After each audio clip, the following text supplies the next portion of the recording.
ক্ষমতার ছোঁয়ায় অস্বাভাবিক সম্পদ গড়েছেন সাবেক ডিআইজি আব্দুল বাতেন।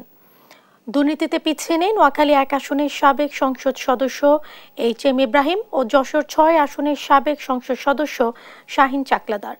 পরিবারের সদস্যরাও রয়েছেন বিপুল সম্পদের মালিক।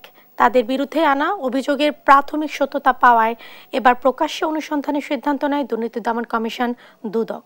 আরও জানাচ্ছেন ফজলে আদিত্য। পুলিশের চাকরি মানেই যেন আলাদিনের চেরাগ, আর পদ যদি হয় বড় তাহলে তো কথাই নেই। এমনই অফিসার পুলিশের সাবেক ডিআইজি আব্দুল বাতেন। ক্ষমতার ছোঁয়ায় অনিয়ম আর দুর্নীতির মাধ্যমে গড়েছে অবৈধ সম্পদের পাহাড়। দুর্নীতিতে পিছিয়ে নেই সাবেক এমপিরাও। নোয়াখালী ১ আসনের সাবেক সংসদ সদস্য এইচ.এম. ইব্রাহিম ও যশোর ৬ আসনের শাহীন চাকলাদারের বিরুদ্ধে রয়েছে বিস্তর অভিযোগ। রোববার দুদক মহাপরিচালক আক্তার হোসেন বিষয়টি গণমাধ্যমকে নিশ্চিত করেন। এ সময় তিনি আরও বলেন, অভিযুক্তদের বিরুদ্ধে গোয়েন্দা অনুসন্ধানের প্রাথমিকভাবে সত্যতা পাওয়ায় অনুসন্ধানের সিদ্ধান্ত নিয়েছে কমিশন। মোহাম্মদ আব্দুল বাতেন সাবেক ডিআইজি রাজশাহীর বিরুদ্ধে বিভিন্ন অনিয়ম ও দুর্নীতির মাধ্যমে অবৈধ সম্পদ অর্জনের অভিযোগ রয়েছে।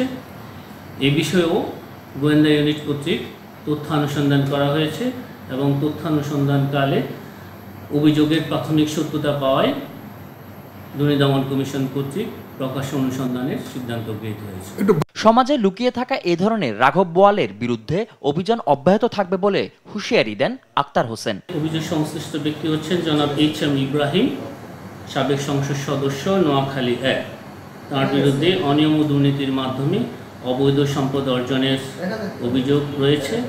এই অভিযোগের বিষয়েও গোয়েন্দা ইউনিট কর্তৃক তথ্যানুসন্ধান করা হয়েছে এবং তথ্যানুসন্ধানে অভিযোগের সত্যতা পাওয়ায় প্রকাশ্য অনুসন্ধানের সিদ্ধান্ত গৃহীত হয়েছে।